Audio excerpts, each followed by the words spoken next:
What's good, everybody? Thank you so much for tuning into the Writer's Room. We are back with another recap of P-Valley Season 2. This is episode 7 called Jackson. And we had a little break for us. You guys, it was a lot that went on in episode 6. So today's episode was really a nice relaxation, although I think it was like building up to something a little bit more horrific. But let's get into it. So when we first come on the scene, we see Granny Ernestine. She's singing, and if you guys don't know, let's give Loretta Devine her flowers right now. This woman is a legend in the game. She was one of the original Dream Girls. That's just a little side note. But in this scene, we see like a dream sequence or a flashback of Granny Ernestine, and she's singing. And we see that this is the original P-Valley Club, and it was actually like a juke joint back in the days. And so now we understand the real meaning and the real history behind P-Valley and why Uncle Clifford is on the fence about giving it up despite the money that's coming that way. And it was really cool to see this history because we understand Granny Ernestine, and it seems like she is that girl, and they're passing liquor in the club, they're passing money. So this is a real juke joint. There are lots of things happening in this scene. But in this sequence, we see Uncle Clifford, and we see that her mom actually called her Uncle Clifford at the age of like, maybe Uncle Clifford was like 3. So that was a little weird. I'm like, wait, so is Uncle Clifford's name Uncle Clifford? What's going on? And so we do see that Granny Ernestine does snap out of this once she is encountered, or shall I say approached, by her daughter. Now, I wonder if what happened to her daughter and why she may have died early, but we do see that her daughter is no longer here. She's in a white dress, but Granny Ernestine does not want to die right now, and guys, it is not looking good for my good sis Granny. Okay. Nonetheless, we go on to the next scene, which is Uncle Clifford. She's in the club and Autumn Night comes in, and they're just discussing business per usual. And honestly, I'm very surprised that Uncle Clifford hasn't broken out in a fight with Autumn Night, seeing as though the last time that she's spoken with Autumn Night, Autumn was trying to sell the club. Now, Uncle Clifford in this scene is fully aware that Autumn Night is going to sell this club with or without Uncle Clifford's consent. So at this point, Uncle Clifford can only try to convince Haley by saying that, hey, there's a lot of history that went on into this club. My great-great-grandfather got shot and killed over a crafts game in this area. My other grandfather, his father was playing over here, playing cards over there. So there's a lot of rich history that has to do with this particular building. Haley does tell Uncle Clifford that, hey, I get that this is a lot of history, but we were just offered by Promised Land $5 million to give up this land, give up this building. And Uncle Clifford is like, that's a lot of money. You ain't gonna take it? And Autumn Night is like, no, my money that was used to buy this club is worth more. That was the same money that I was gonna use with my daughter to build a whole new life. And Uncle Clifford is letting Haley know, you need to snap out of it. Your daughter is not here with us anymore. And I honestly feel like this was a wake-up call to Autumn to save Keyshawn, which we see later on in the episode. The next scene we get into is our girl Mercedes. She's on the phone with Shell, which we all know that is the stepmother, or shall I say the caretaker for her daughter Terica. And they're on the phone, and we realize that it's only been 3 days since Terica has come to Mercedes' home, letting her know that she's pregnant. And of course, Mercedes is still talking her trash to Shell, as she should. But she comes into Terica's room and realizes that Terica is seriously considering keeping this child. And I don't know about you guys, but I was getting annoyed throughout this whole situation with Mercedes and Terica, because both of them are clearly being stubborn and hard-headed and not hearing each other out. But of course, Terica wants to keep the baby and Mercedes wants her to abort the child. And obviously, Terica has no idea the lengths that Mercedes has gone through to try and get her back, and how hard it is to actually care for a child and love a child the way that he or she or it is supposed to be loved. And so we transition over to the next scene, and we have LaMurda on the couch giving us acting. We know that Jay Alphonse deserves all the awards for his performance in this, but he hears Granny He hears Granny Ernestine upstairs coughing, and he knows that he has to snap out of his own trauma or traumatic dreams that he's daydreaming about and goes to take care of her. And we see that he's made Granny Ernestine this delicious meal. It's collard greens. I mean, pretty much everything at a soul food Sunday that you would think of. And in this moment, we love seeing the relationship build between Lil Murda and Granny Ernestine.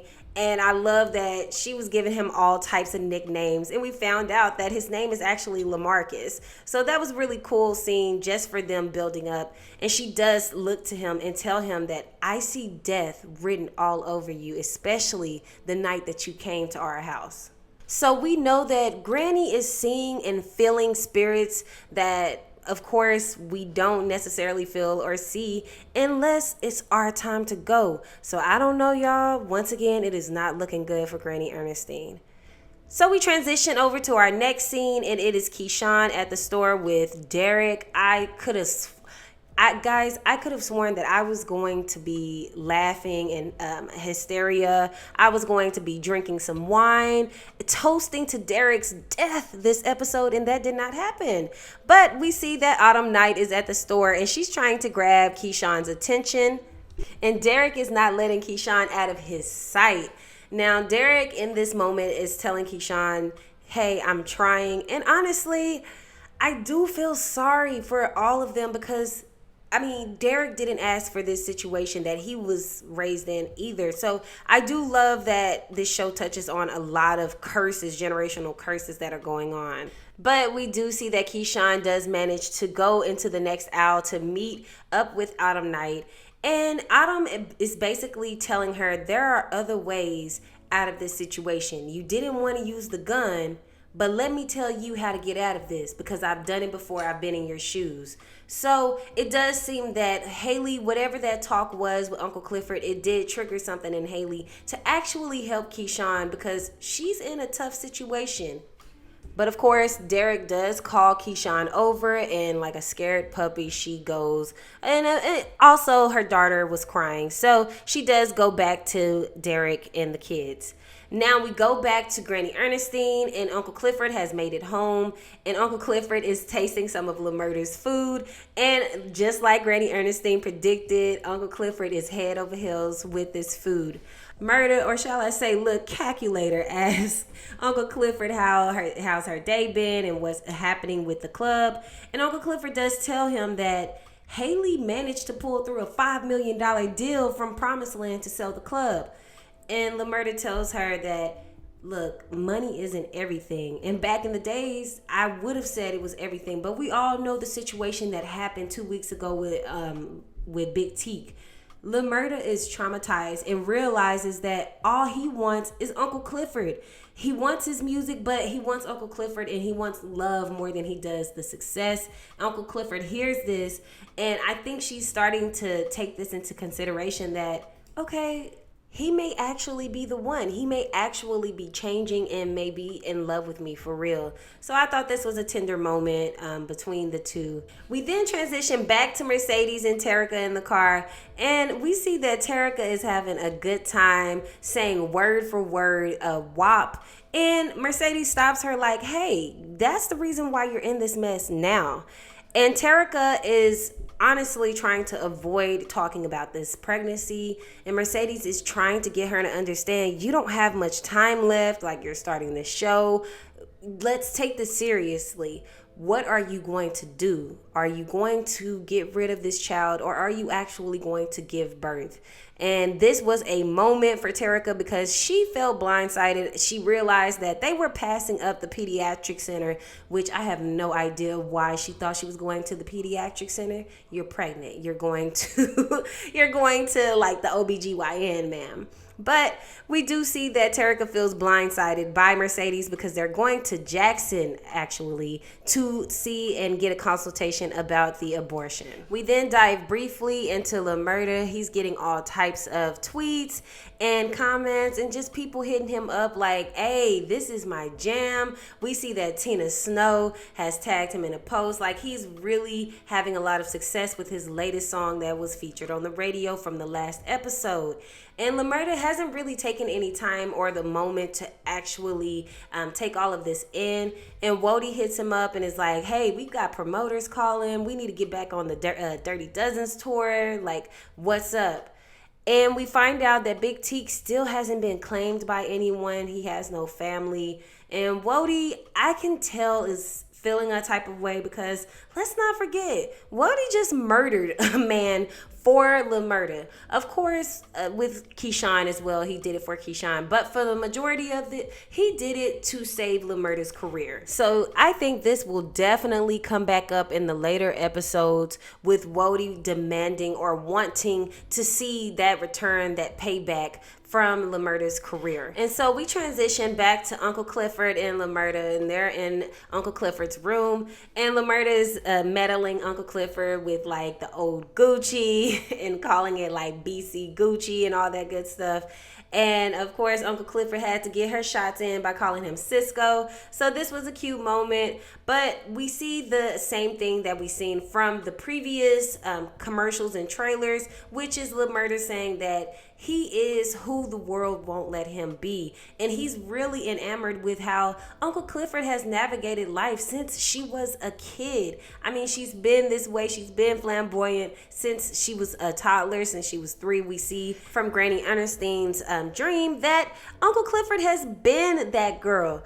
But we hear some thuds and we realize that Granny Ernestine has made her way outside of this house and they don't know where she went to. We end up transitioning back to Mercedes and Terica, and they pull up at a diner, and this is a reflection for Mercedes because she remembers this diner from when her mom, Patrice Woodbine. It's like every time I see her, she is doing something sketchy, something super slimy.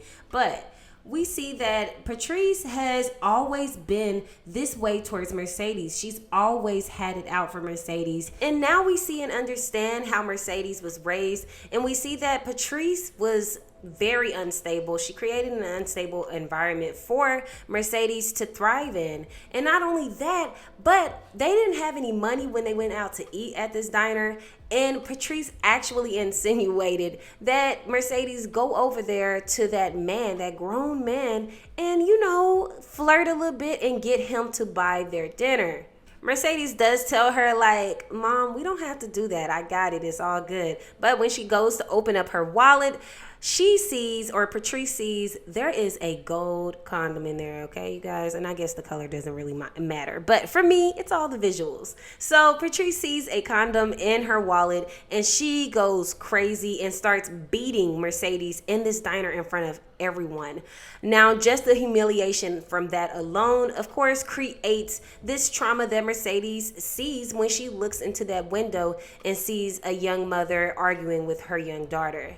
And so Terica goes back into the car, and they're going, of course, to this consultation. And Terica tells her, my boyfriend loves me, he's an artist, and he's going to take care of me. And when this child mentioned a part-time job to take care of 3 people, including, you guys, we can't make this up. It was at that point I knew that Terica had to get this abortion. But when they pull up to the abortion clinic, they see a bunch of protests. And I love how this show does show it's a reflection of real life, because this is before Roe versus Wade turnover. And we see that there were already problems. This was already a heightened situation or a heightened concern within the community, in which Mercedes does respond back with, you guys are pro-life up until the baby comes. And this is a real situation, you guys. And they go into the office, and Terica is getting her sonogram, and she's just getting informed about the risk of pregnancy or giving birth and also abortion. And she lets her know that there is no bigger risk in getting an abortion than there is with giving birth. Because, of course, Terica was in her feelings about getting cancer. She was told that she would get cancer with getting an abortion, and I think that may have been her biggest hiccup with not wanting to get this abortion. But we transition back over to Uncle Clifford, and we see that Granny Ernestine is at the river, and it seems that she's about to just go into the river and drown herself. I have no idea what's going on. I don't know. I take this as a symbolism for baptism, that maybe she does sense that the end is near. And so she's trying to do everything that she can to prepare for that moment.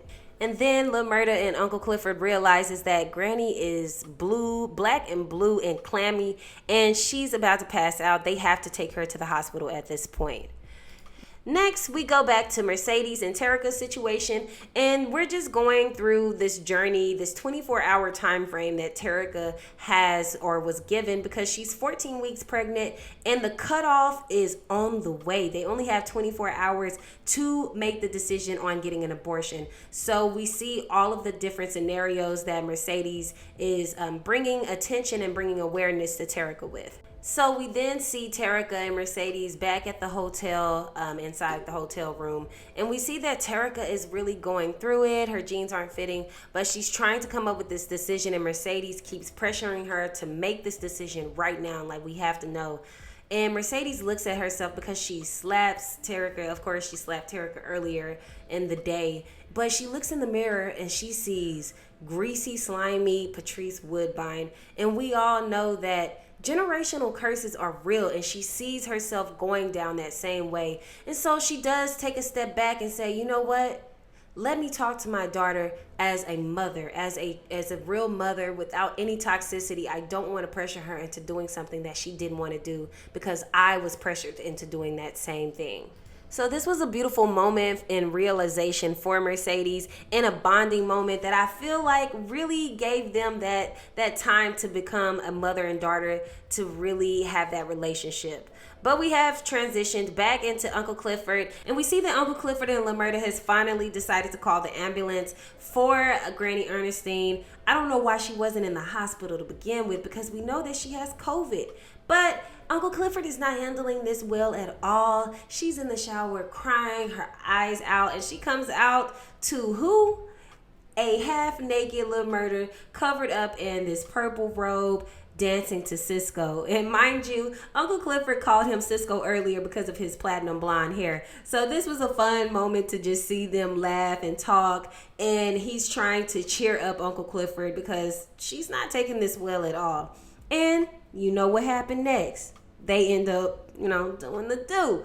And so we transition out of that scene, and we see that it's the next morning for Mercedes and Terica, and this is a trying decision for Terica. But we are so happy that I'm looking just like Mercedes in this picture. I am ecstatic to see that Terica has made a decision for herself. This isn't for anyone else. It's not for Mercedes. It's not for Pastor Woodbine, her granny, but she's getting this abortion for her. We transition back to Mercedes and Terica after everything has gone down, and we see a commercial with Pastor Woodbine on it talking about running for mayor, which we knew from the past couple of episodes that she was running for mayor. But Terica asked her, am I going to hell for what just happened? And Mercedes lets her know this is not the response that I would give to my daughter. But she told her, like, if you're going to hell, I'm going to be there right beside you. And this was a nice moment because we see that after all of this has been done and everything has been said, Terica has finally stopped calling Mercedes Sadie's and has called her mother or mom in this moment. That was really, really touching. I love that. So it seems like their relationship is on the up and up. We transition to one of our last scenes of the day, and it is Derek, who I hate seeing on my screen, but that means that the actor is doing an amazing job. But we see that Derek opens up the door, and it's Autumn Night, and basically Keyshawn is like, oh, that's Autumn from the club that I used to work at. Autumn does tell him, hey, I have a present for your daughter, and I would like to bring it to her. But once we get into the private area, Autumn does tell Keyshawn, or tell the baby, a story. And Keyshawn is putting the pieces together. That poor Keyshawn was thinking that this was a lullaby story and was reading between the lines that, whoa, Autumn's name is Haley, and she's telling a story about herself and is letting her know that her daughter died because she was not getting out of her situation with her ex, Montavious, quick enough. And so she tells her, hey, hit me up when you are ready to swim, and gives her the bag. And in the bag, it is not actually a gift for the daughter, but it is a gift for Mississippi, aka Keyshawn. There is a phone inside of that bag. So I feel like I'm really gonna see some progress with this. We might actually get a death of Derek next week, y'all. That should be a hashtag, death for Derek. But we see that Autumn is really serious about helping Keyshawn get out of this toxic relationship and help her get out of this abusive relationship with Derek. Now, I don't know. Do you guys think that Haley is going to help Keyshawn kill Derek, or do you think that she's just going to help her escape? Who knows? But you guys, this was a really, really good episode. It was a nice simmer down from the past couple of episodes where it was just a lot for me. I didn't even cover the last episode because it was just a lot. And I really wanted to take that moment to reflect on what I had just seen. So I'm glad that we took this time. And today was kind of like a filler, but it still had a lot of good information in that. So what do you guys think is going to happen on the next episode? Will we actually see Derek's end? Will we actually see Mercedes have a conversation with Pastor Woodbine? And will Uncle Clifford and Haley sell the club? Now, of course, I've been getting comments saying, what's going to happen if they sell the club? How is P-Valley going to continue on? You guys, I don't know. But I do think there's a big possibility that they will be offered that $10 million that Haley is gunning for. So tell me what you think down in the comments below. Don't forget to hit that share, like, and subscribe button. Please, you guys, go ahead and comment down below what you think. If you think I am totally wrong about this, I don't think I'm wrong because I haven't been wrong yet. Remember I told you that they were playing that game, and I honestly think the game is still going on. I think some more murders and homicides will happen in this season before the season ends. I don't know. I mean, it's either Keyshawn or Derek, or it may be murder. Let's not forget about that. He got a situation with Pico. So I'll see you guys next time. Bye.